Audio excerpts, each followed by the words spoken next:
Hello and welcome to UPSC domain. The office of a speaker and deputy speaker has been in news because of not having speaker in the current Maharashtra Legislative Assembly and deputy speaker in the current Lok Sabha. Let us try to understand all that we need to know from the exam point of view.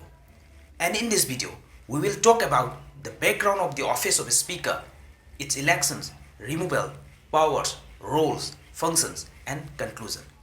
Before we move ahead, please do subscribe to the channel if you haven't yet, and don't forget to hit the like button. Let's get started. Article 93 of the Indian Constitution talks about the election of the Speaker and Deputy Speaker of the Lok Sabha. And Article 178 of the Indian Constitution talks about the election of the Speaker and Deputy Speaker of the State Legislative Assembly. The office of a Speaker is a constitutional and ceremonial head who presides over day-to-day functioning of the House. In the parliamentary democracy of India, the office of a Speaker is the office with great dignity and overwhelming responsibility and authority. He enjoys respect from all sections in the House.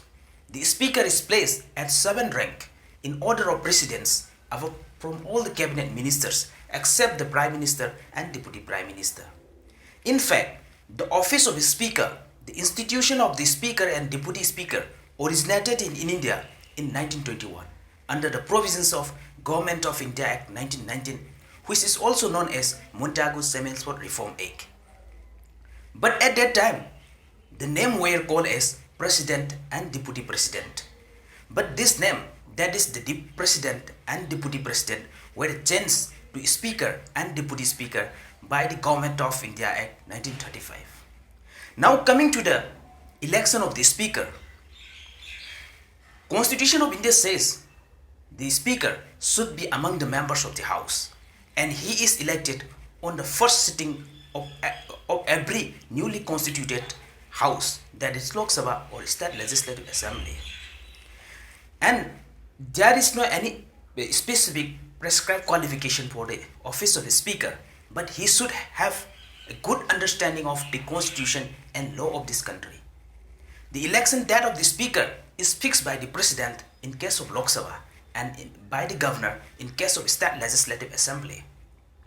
The Speaker holds office during the life of the Lok Sabha. That is, he will continue his office till immediately before the next meeting of the newly constituted Lok Sabha or the Assembly. When the Lok Sabha or the Assembly dissolves, he will continue the office. Now coming to the removal of the Speaker. The Speaker may have to vacate his office in three circumstances, in three situations. Number one, if he resigns from the House or from the office.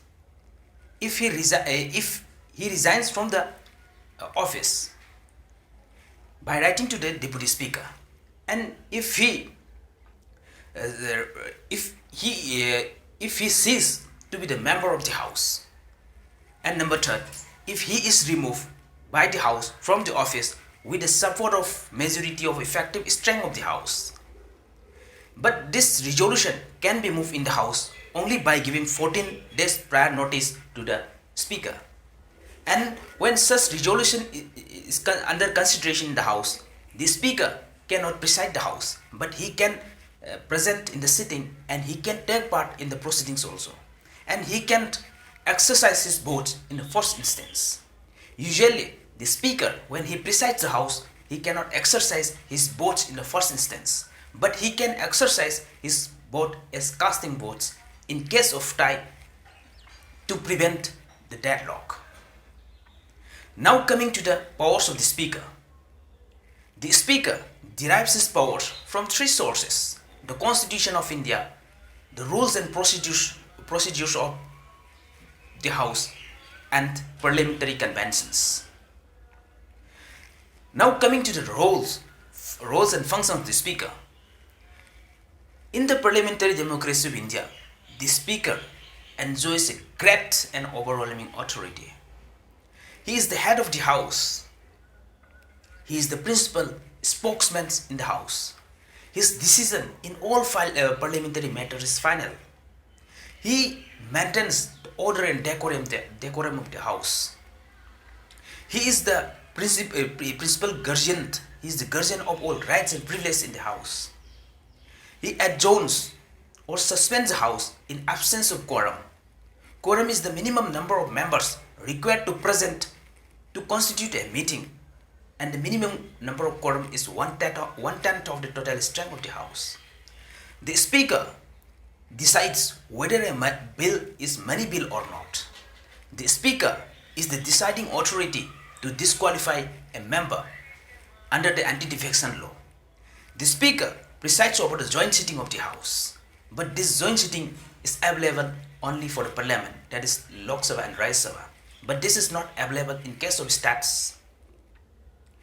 The speaker is the chairman of parliamentary of the Business Advisory Committee, Rules and Procedures Committee, General Purpose Committee. The speaker constitutes the parliamentary committees, and he appoints the chairman of such committees. These are the powers and functions of the speaker in the house. As a parliamentary conventions, the speakers are generally from the ruling party and deputy speakers are from the opposition party. So in the recent past, the parliamentary democracy of India has seen serious and many allegations against the speaker of not functioning without fear and favor. They dilutes the cardinal principle of parliamentary democracy and treaties, the quality of treaties, that is debate, discussion and decision. So the political experts and constitutional experts are of the opinion that there is need for introduction of some changes to ensure the non-partisan functioning of the speaker, such as mandatory resignation of the speaker from the primary membership of the party, mandatory cooling off period, and no remunerative political post at least for a period of 5 years. This is about the office of speaker and deputy speaker. If the video is informative to you, don't forget to hit the like button. That's it for today from my side.